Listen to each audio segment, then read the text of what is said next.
Saudara, polisi menetapkan 10 orang pelaku pemerkosaan terhadap seorang remaja perempuan di Parigi Motong, Sulawesi Tengah. Sementara satu pelaku yang diduga anggota polisi masih diperiksa. Ada 5 pelaku pemerkosaan yang sudah ditangkap dan ditahan di Polres Parigi Motong. Sementara satu pelaku yang merupakan anggota BRIMOB masih diperiksa.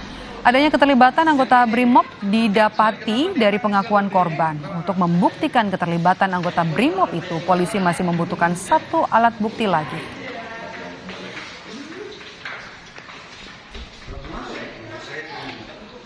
Saksi yang sudah kita periksa, baik saksi korban, kemudian orang tua, dan juga teman-teman di seputaran korban sebanyak 10 orang.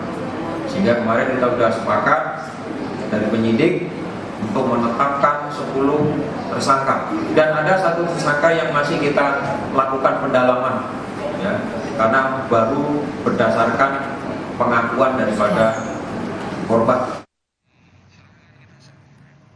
Informasi terbaru soal pengungkapan kasus pemerkosaan terhadap seorang anak di daerah Parigi Motong kita akan tanyakan kepada jurnalis Kompas TV Nana Rahman yang akan melaporkan langsung dari Palu. Nana, jadi rangkum